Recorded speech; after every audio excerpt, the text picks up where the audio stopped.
Welcome back, Bigfoot Society, to mail call number 1. Now, I get a lot of things in my email and different DMs across all the platforms, and a lot of these are considered to be anonymous reports. But I've asked the people that have submitted these, and again, these all came in today, August 14th, 2023, and most everyone did say that I can share them with you as long as they're anonymous. So the ones that said, let's go. We've got quite the grab bag today. We've got Kentucky Class A. We've got some from Iowa, Shimek State Forest. We even got one from one of our good friends, Juggalos, after our interview with Violent J from Insane Clown Posse. Got a interesting encounter in the email from a Juggalo. So here we go. And let me know in the comments which one of these encounters is your favorite. The first one is an Iowa encounter. Hello, my name is Redacted. My most blatant encounter happened about 20 years ago, around September 1st, start of squirrel and small game season. Myself and 2 other friends decided to try our luck squirrel hunting. Our chosen location was behind the rarely used shooting range on Columbus Road, south of Lansing, Iowa. As we were walking up a hill with a ditch on our right in a small clearing about 100 feet oval with the long point heading uphill, something came crashing through the brush in front of us, something very large.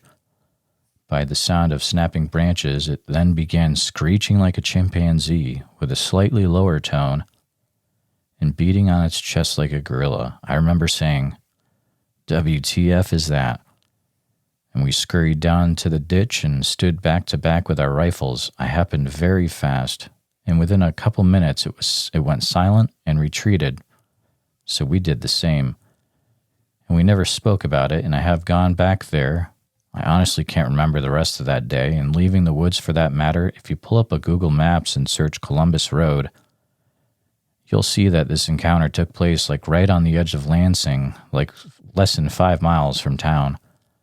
I think it knew what guns were being that close to the range, which is what elicits such a violent reaction from the creature.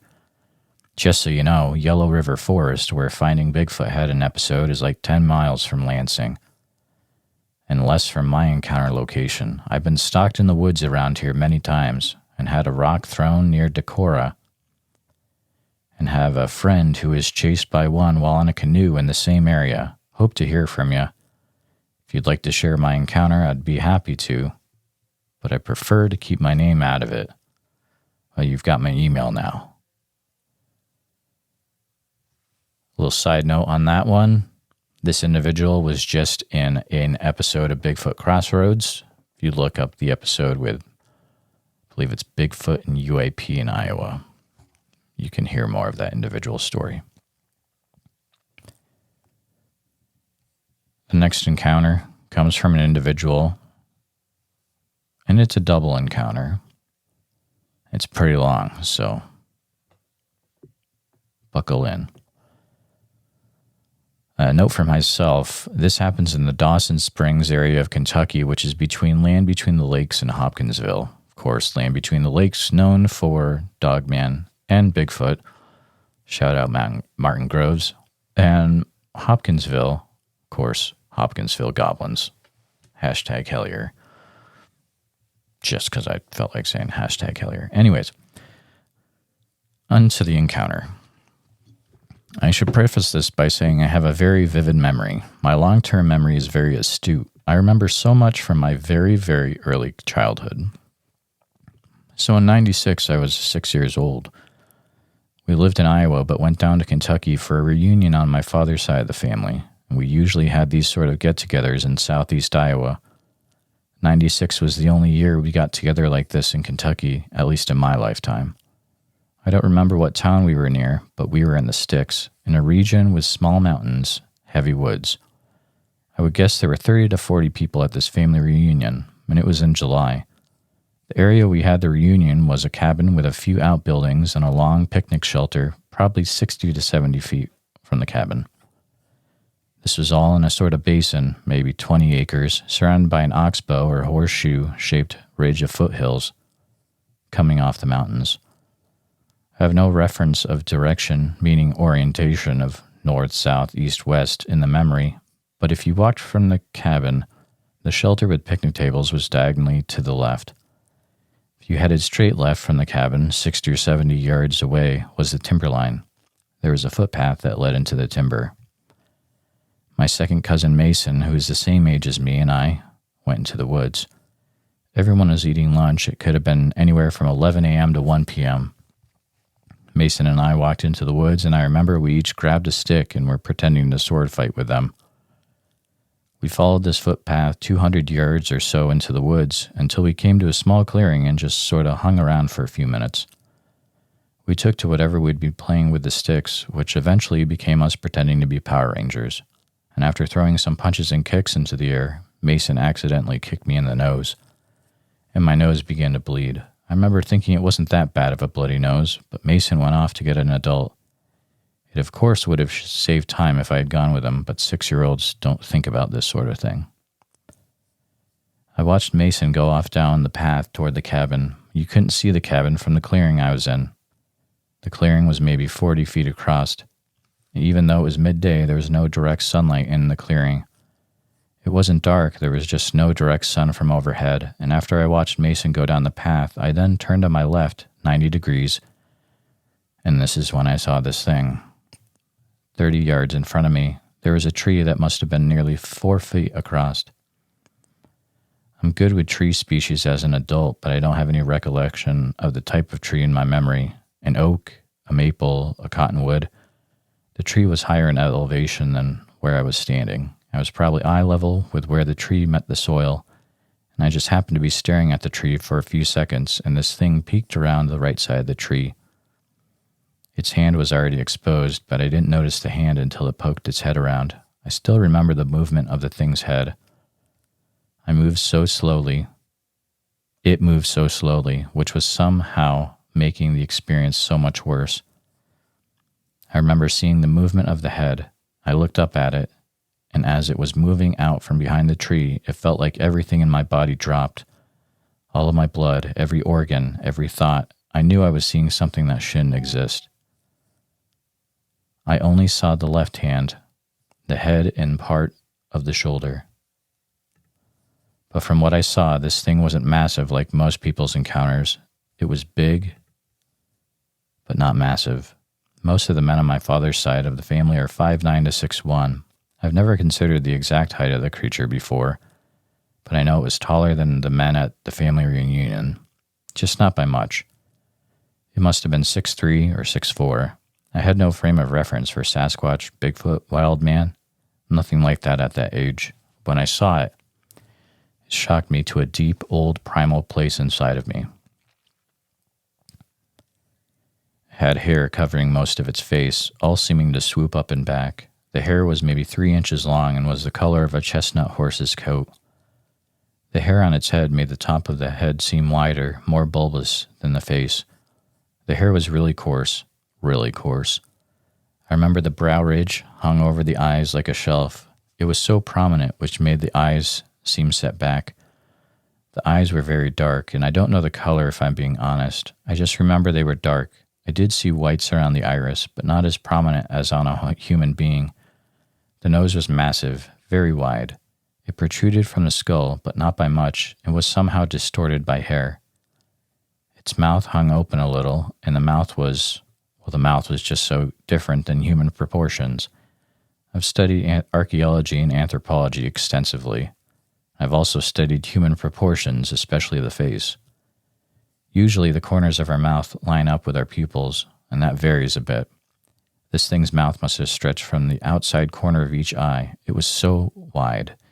The cheeks on this thing made the face look huge. Its whole face was so wide, but long too, in very much the same way Native American features from the Southwest and the Plains have, and seem to have even more so before populations were pushed on the reservations. Very wide and long faces. I'm saying so much. I'm sorry. I'm trying to get every detail from the memory. I remember this thing squinting at me, but not the way someone squints into a bright light. I didn't understand it then, or have time to process it then, but the bottom eyelids bulged where the rest of the face remained as it had. It was as if it was confused, or maybe mad, maybe even seeing something it really didn't like being me. It stared at me right into my eyes. The whole exchange had to be less than a minute long, and I was so scared as soon as I saw its head moving from behind the tree, and so shocked when it locked eyes with me. I felt like a massive jolt of electricity had jumped into my body. I remember coming to with my cousin Mason and his father standing over me. I'd fainted, and I was not close to Mason's father. In fact, I always felt awkward when he was around. He was extremely reserved, never said hardly anything to anyone. But I remember just grabbing him and just weeping into his shirt. He carried me back to the cabin, and I remember Mason getting in serious trouble and everyone fawning over me for my reaction to what they assumed to be the bloody nose. I'd forgotten I'd ever had the bloody nose until I was getting cleaned up in the kitchen. My dad sat me on the counter by the sink and washed my face, and I tried explaining to him there was a monster out there. And that was my only word for it. There was a monster. I explained what happened, but it was brushed off. I remember seeing footage from the Wolfman horror movie from the 40s on Halloween in 1998. That was the first time I ever saw something that gave me a reference point to what I experienced.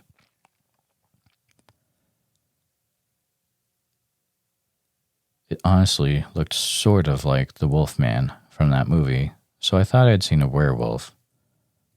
Later that year in 98, I read a book at the public library. The book was about animals around the world, but there was a spread of 2 pages that talked about the Yeti, the Minnesota Iceman, and I remember it had 2 hands that had been cleaved and preserved in some way from a creature shot and killed in maybe Tibet.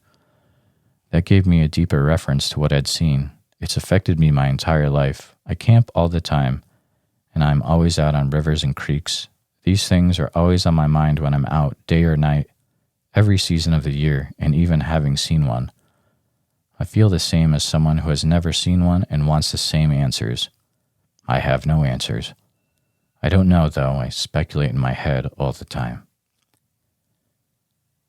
And later in life, my experience in Lee County, Iowa, was actually in one of the Croton units of Shimek State Forest. So I shouldn't even say same county. I could have been in the same unit he had experience for all I know. Just this last spring, I was in there arrowhead hunting at dawn. I found a foundation of an old, what I assumed to be Mennonite house that had been on the land before Shimek became Shimek. There was a ravine that ran off from the back of this foundation down toward a creek which eventually leads down to the Des Moines River miles off. I'd walked down maybe 60 yards into the ravine and I felt like I was being watched. It wasn't alarming, but it was heavy. I decided to keep walking down the ravine to the creek where I planned to look for arrowheads. The feeling of being watched got worse, and after a minute or two I started hearing movement on the ridge above me. It kept up for a minute, off and on. Finally I called out. I wasn't thinking Sasquatch at all. As soon as I called out, I heard an unbelievably heavy stomp on the ground. I was nearly 20 feet down from the ridge in this ravine, and I felt the stomp in the ground. And then I smelled what smelled like a dog's breath, and man, I don't know, a rotten tooth maybe, but it was so close to dog's breath. And I walked slowly down the ravine, watching the ridge the whole time. I got to the creek and the feeling dissipated. I didn't have a visual, didn't hear any vocalizations. It could have been something else, but I've seen megafauna of all sorts in North America. We don't have anything in Iowa you can read about in a book that can stomp like that. Come out arrow hunting with me sometime if you're still in the state. I get down to the Mississippi, Skunk, and Des Moines River valleys every week. Either way, I love seeing this show grow, brother. And I don't care what people think about that country guy you had on recently, that brother from Oklahoma. That was a great show, whether it was all true or all something else.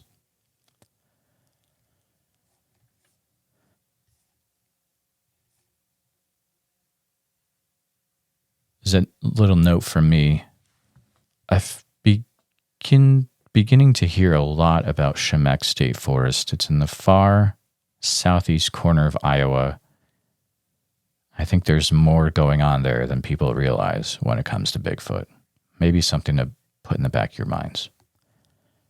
Let's head on to the next encounter. And this is from an individual who's a Juggalo. And I'll just read his encounter. Hey there, senior interview with Violent J. I'm a Juggalo, and my friend and I had an encounter with a Bigfoot during the Gathering of the Juggalos 2021, Insane Clown Posse's annual event we have yearly. So we rented an Airbnb cottage house in Granville, Ohio. We got there and everything was good. We stayed at the Gathering Festival until pretty late on the first night. The Airbnb was surrounded by forest, and it did have houses nearby, neighbors pretty close.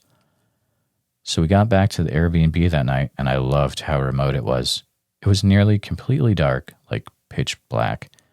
As soon as we stepped out of the car, you could just hear these screams off in the distance. I was like, what is that? My friend said, sounds like coyotes, which it did, but way different and way louder, and sounded like a lot of them communicating somehow.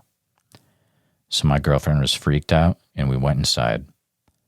I looked at them both and said, I know one thing that does sound like. They said, what? And I said, Bigfoots. They both laughed, and I said, think I'm joking? Look up authentic Bigfoot sounds on YouTube. So they did. And the first thing on there is a screaming that was identical to what was outside. I said, told you so. So the night went on, and I talked my friend into trying to go see one. So we went outside, and it was dead quiet. So we decided to walk around and listen, and all we heard was one stick break, like when you step on it.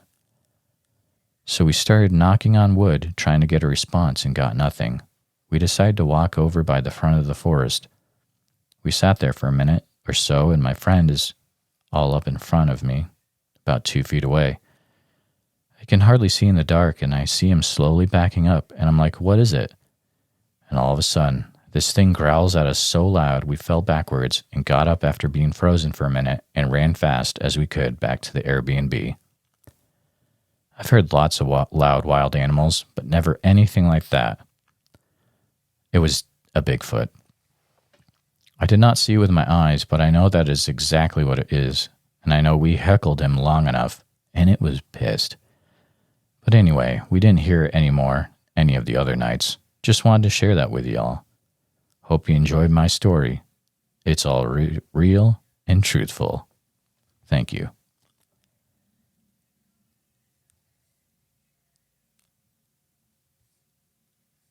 Our last encounter is an anonymous report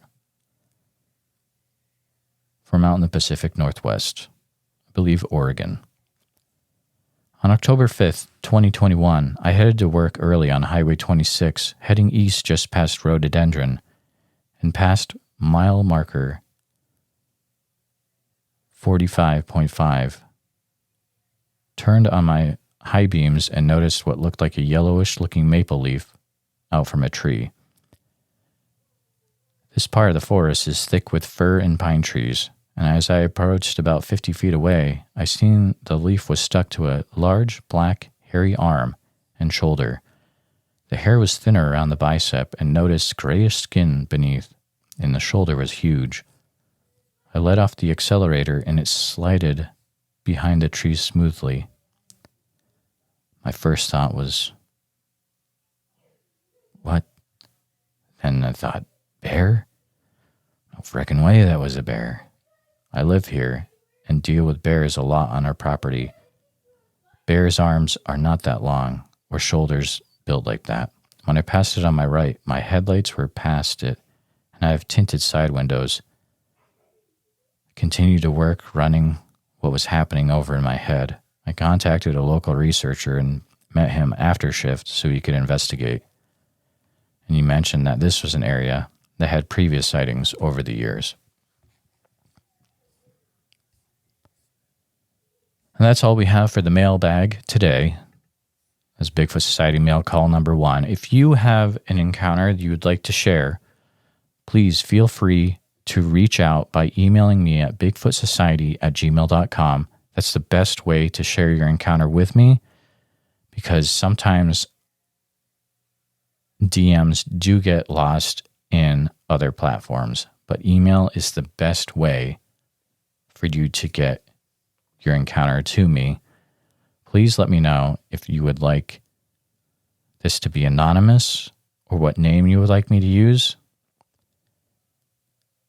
and I'll read it in the next Bigfoot Society mail call.